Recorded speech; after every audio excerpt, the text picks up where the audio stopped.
السلام عليكم ورحمة الله وبركاته. ازيكم يا حبايبي؟ عاملين ايه؟ يا رب تكونوا بخير. اهلا بكم معانا في وصفة جديدة على قناة جرب وصفتي. النهارده يا حبيب قلبي هنعمل مع بعض طريقة عمل الحواوشي البلدي. من الالف للياء زي ما بيقولوا، من اول عجينة الحواوشي، عجينة العيش نفسها، لحد لما ننتهي من خلطة الحواوشي خالص ونسويه مع بعض. معانا مبدئيا كده اول حاجة هجهزها معايا هي اللحمة المفرومة والحشوة اللي هنحشيها في الحواوشي. معايا لحمة مفرومة زي ما انتم شايفين بأي كمية على حسب عدد الأفراد اللي عندك، ومعايا بصلة مفرومة ومصفياها تصفية كويسة كده من مية البصل.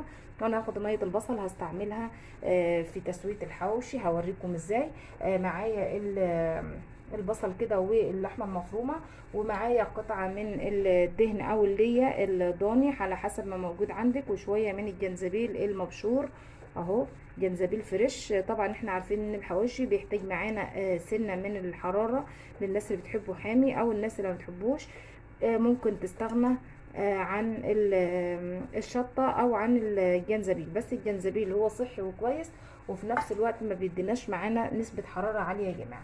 ومعايا قرن من الفلفل الاخضر المبشور، وقرن من الشطه. برضو الشطه اختياري، حابه تحطيها ماشي، مش حابه براحتك.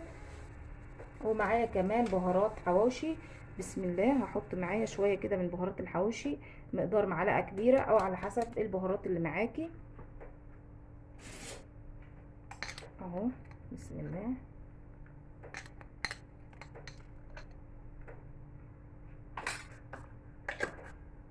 ومعايا كمان شويه كده من الفلفل الاسود. وهبدا ان انا اظبط معايا الخلطه دي، اعجنها عجنه كويسه ناعمه كده. وبعد كده هاخدها واسيبها ترتاح شويه معايا على بال ما اعجن معايا العيش، ونجهز مع بعض نشوف هنعمل ايه في الحواوشي. زي ما انتم شايفين كده انا هخلط كل الخليط اللي معايا ده خلطه كويسه كده علشان يكون كل الخليط متجانس مع بعضه. الحواوشي طبعا زي ما احنا عارفين بيحب البصل معانا يكون كتير، فانت بتحطي كميه البصل تكون كبيره معاكي.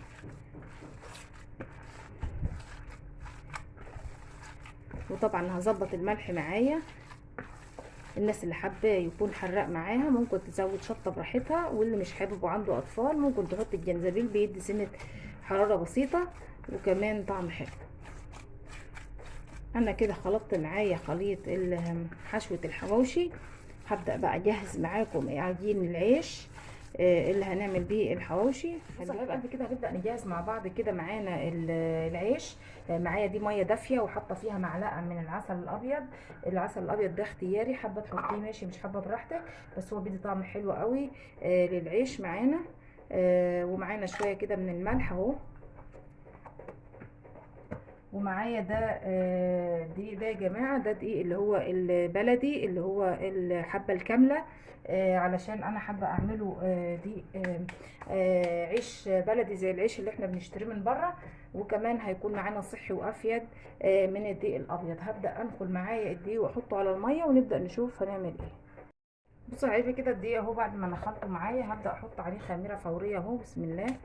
انا هحط عليه 3 معالق كبار من الخميره الفوريه على حسب الكميه اللي معاكي، وعلى حسب مده التخمير اللي انت هتخمري بيها زي ما انتم شايفين كده.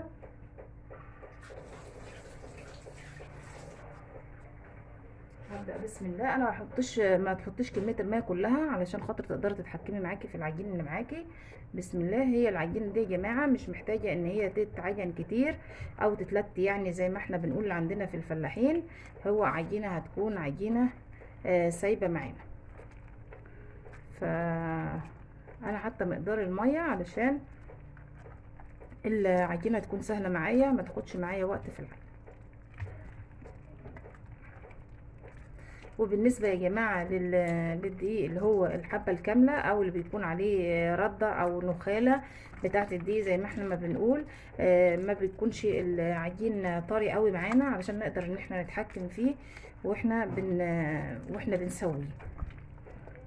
بصوا يا حبايب قلبي انا كده زودت معايا شويه من الدقيق على العجينه اللي معايا، لان حسيت ان هي هتكون مرقه او مش سايبه معايا، لان طبعا الدقيق البلدي او دقيق الحبه الكامله بيكون فيه نسبه رده، والرده دي بتسيح معانا العيش يا جماعه. فانا عشان اتحكم معايا في العيش لازم اخليه يابس شويه، ما اخلوش مرق قوي. زي ما انتم شايفين قوامه كده. ببدا ان انا بقى قلت العيش معايا. بسم الله.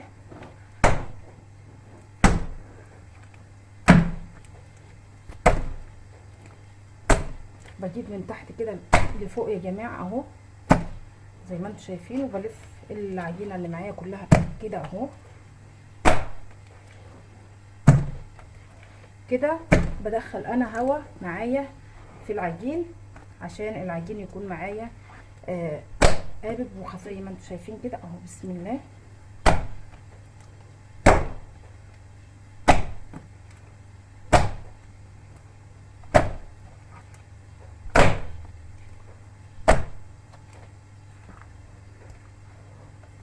هبدا اكمل انا بقى زي ما انتم شايفين كده بنفس الطريقه لحد ما الم معايا العيش كويس العجينه، وهغطيها واسيبها في مكان دافي علشان تخمر. وهنبدا بقى نشوف هنقطع ازاي العيش مع بعض، ونشوف هيبقى شكل العيش معانا عامل ازاي. كده ده العجينه اهو بعد ما خلصناه وشهدنا عليه كده. هنبدا بقى ان احنا نرش شويه صغيرين كده من الدقيق على الوش، شويه خفاف خالص كده، ممكن تحطيه ممكن لا. وهغطي بقى على العجين معانا واسيبه في مكان دافي لما يخمر معانا، وهنشوف هنعمل ايه. بصوا يا حبايبي كده زي ما انتم شايفين العجين معانا خمر اهو. هبدا بقى ابل ايديا كده بشويه من الميه، وابدا بسم الله اخد معايا قطعه كده على حسب حجم العجين اللي معايا. طبعا انا لسه الحله معايا مليانه. بسم الله. ببدا ان انا اقطع العيش كده على حسب الحجم اللي انا عايزاه معايا، وارصه معايا على صينيه زي كده. الصينيه محطوط عليها رده، ومحطوط عليها او محطوط عليها دقيق من اللي انا خابزه بيه اللي هو دقيق الكامل يا جماعه. ابدا ابل كمان ايديا بالميه كده اهو، وابدا اخد قطعه كده من العجين بسم الله على حسب الكميه اللي انا او حجم الرغيف اللي انا عايزاه اهو يا جماعه اهو. ايدي ببلها ميه كده وبسوي معايا وش العيش اهو اهو، باخده كده وانزله معايا على وشه هنا كده. ده اول العيش اهو محطوط في الفرن. ده اول عيش طبعا حطيته، بس طبعا الفرن على الباب لازم معايا زي ما انتم شايفين كده.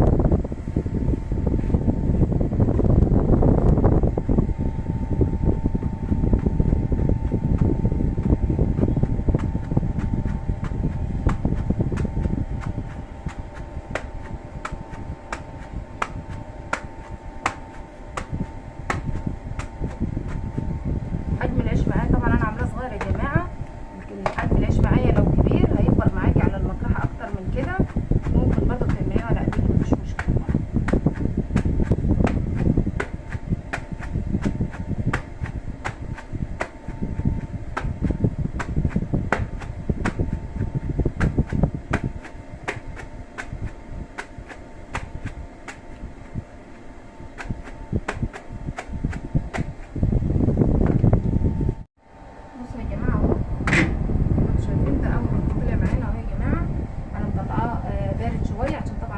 الحواوشي زي ما انتم شايفين اهو مفتوح. هكمل بقيه العيش معاكم وبعدين هنشوف هنعمل ايه في الحواوشي. بصوا يا حبايبي زي ما انتم شايفين كده بسم الله ما شاء الله العيش قابل معانا اهو. طبعا الفرن لما بيظبط معاكي ويبدا يسخن العيش بيبدا يتظبط معاكي كمان. هنبدا بقى نفتح معانا العيش اللي هيطلع ده، وده كميه العيش اللي طلعت معايا اهي. لسه طبعا بكمل فيها اهو. العيش زي ما انتم شايفين انا مطلعاه ناقص سوا شويه علشان طبعا لسه هيستوي كمان معانا في الحواوشي.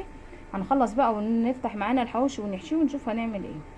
بصوا كده يا جماعه انا معايا صينيه اهي دهنتها معايا زيت وحطيت عليها قطعه من اللي هي الضاني او اي دهن موجود عندك، ومعانا العيش اهو. هبدا ان انا اخد من العيش اللي معايا واخد كميه كده من اللحمه على حسب حجم العيش اللي معاكي بسم الله.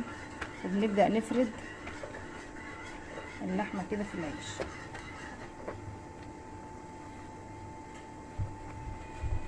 اهو.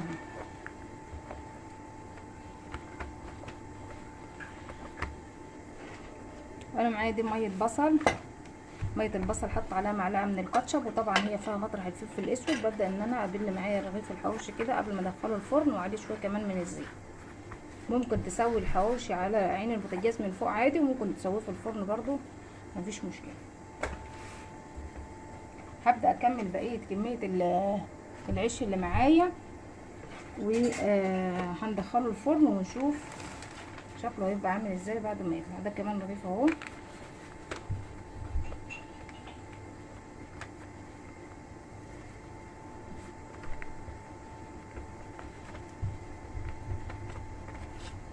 اهو هبدا ان انا ابله زي ما انتم شايفين كده اهو.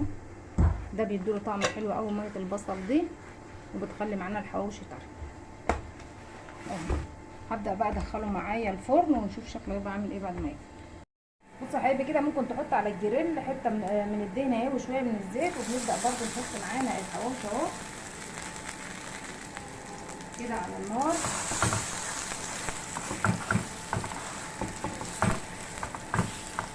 يستوي معانا، وبناخده نكمله كمان لو احنا حابين ان احنا نكمله تسويه في الفرن بنحطه تاني في الفرن. ما كانش يستوي على كده كده بيكون برضه طعمه حلو وريحته جميله يا جماعه. الحواوشي بالعيش طعمه تحفه وريحته حلوه قوي. قطعه الليه دي بتدي ظبطه وبتدي ريحه حلوه قوي لاي مشويات او للحواوشي. بتبقى الطعم بتاعت المحلات بالظبط وشكلها وريحتها بالظبط. فلو عندك اي قطعه صغيره كده بتدي حقيقي نفس حلو قوي. هكمل معاكم بقيه الحواوشي كده واسويه، وهنشوف مع بعض شكل الحواوشي عامل ازاي. ده يا جماعه كده الحواوشي اللي معايا في الفرن اهو. طبعا اللي استوى انا قلبته، اللي لسه عايز شويه احطه في الفرن ياخد معاه شويه كمان.